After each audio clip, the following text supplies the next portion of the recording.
Early on, these emails would go out, like the character team, and they'd send these videos, and they'd show like what they can now do with the eyes, or what they can like now get sweat happening on the skin. I'm just like, this is ridiculous, and kind of super rad. Hey, brother! Watch out!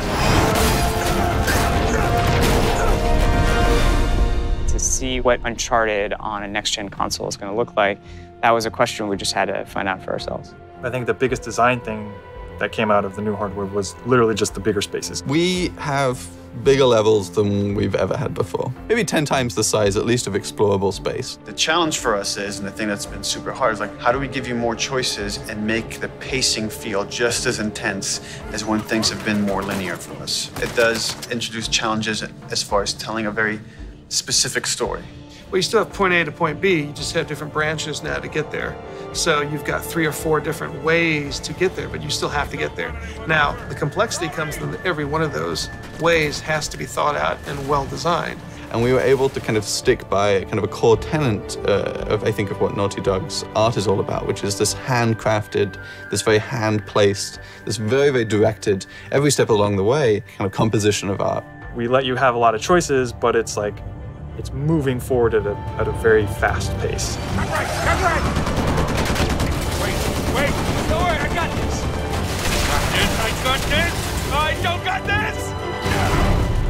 We've been able to make the world so much bigger than we've ever been able to make before, and then also, at the same time, improve the detail of any one area. So we've increased the density of detail and the size of the world all at the same time. So with larger worlds comes larger possibilities, and larger possibilities usually mean more detail.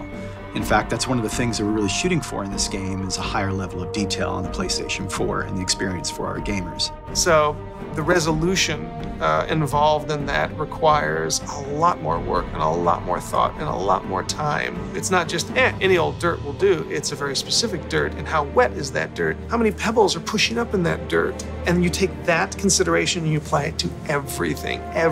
One of the things that I think improved the most from Uncharted 3 to Uncharted 4 is texture resolution. Bigger texture means more detail. The new hardware just allows us to achieve what we've been trying to achieve the whole time, and that's just believability and complexity.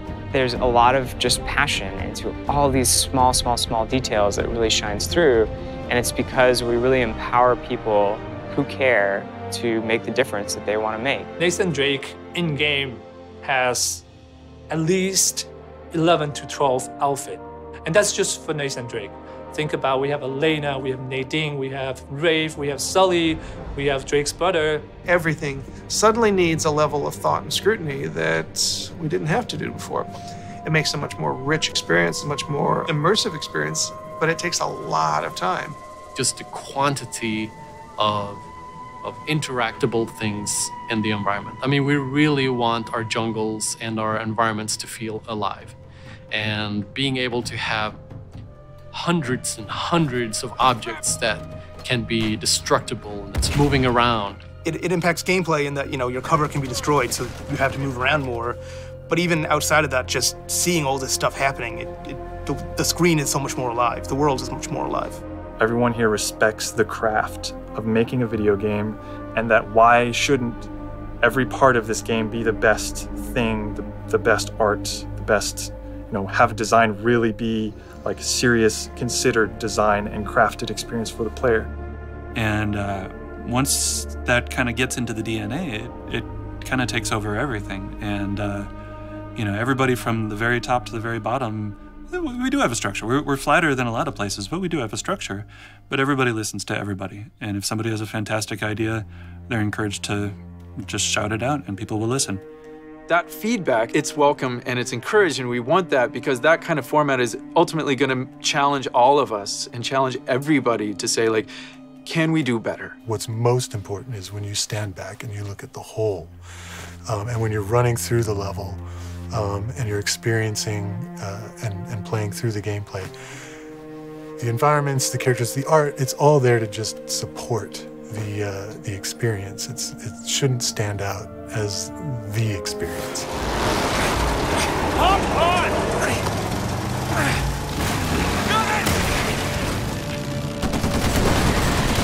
Here, take this! It's it's really an interesting challenge. Like if we do our job right, hopefully people are not going, wow, that's great animation. They're just engrossed and they're believing it. I think we lost him. Hey, Nate, we can never, ever come back to this city. Add it to the list. The biggest change we've had in Uncharted 4 would be the use of the head cams and the facial markings, facial animation. For the first 3 games, this has always been hand animated. Now we're in a unique situation that we're now capturing those actors' faces and we're getting all the great details that brings in, and then we inject the look and feel that we've come to expect from the characters that we know. Every animator that we hire at Naughty Dog has to be really good with working with motion capture, because a lot of their job will be doing that. But they also have to be a really, really good animator, because when we do need to animate something that we can't capture, it has to look exactly like something that we captured. Yeah, can I help you? Yeah, I'm looking for my little brother. Sam? It's good to see you again, Nathan. God, Sam. Oh, all right. Take it easy, take it easy.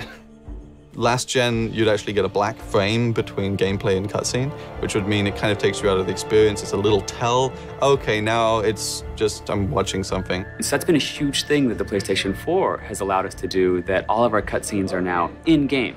What it boils down to is blurring the line between when do we kind of make this a pure cinematic moment that you just sit back and enjoy, versus actually saying, no, we need you right now, do your thing. People don't only want to watch passively a story, they want to be able to participate in it. I think the focus, as always, is what serves the story.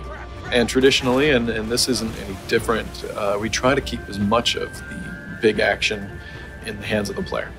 So it's not something that you finish something in the game and then get to watch. It's something you get to experience. You reach that point yourself. What we're trying to do is make them richer, make them more playable, give the player more options within those set pieces. So to have like a really interesting combat encounter with a lot of different options and a lot going on within a set piece that's falling apart all around you. The gameplay, the environment, the music, everything is coming together to make you as the player feel like you're Nathan Drake and to feel like you're on this grand adventure.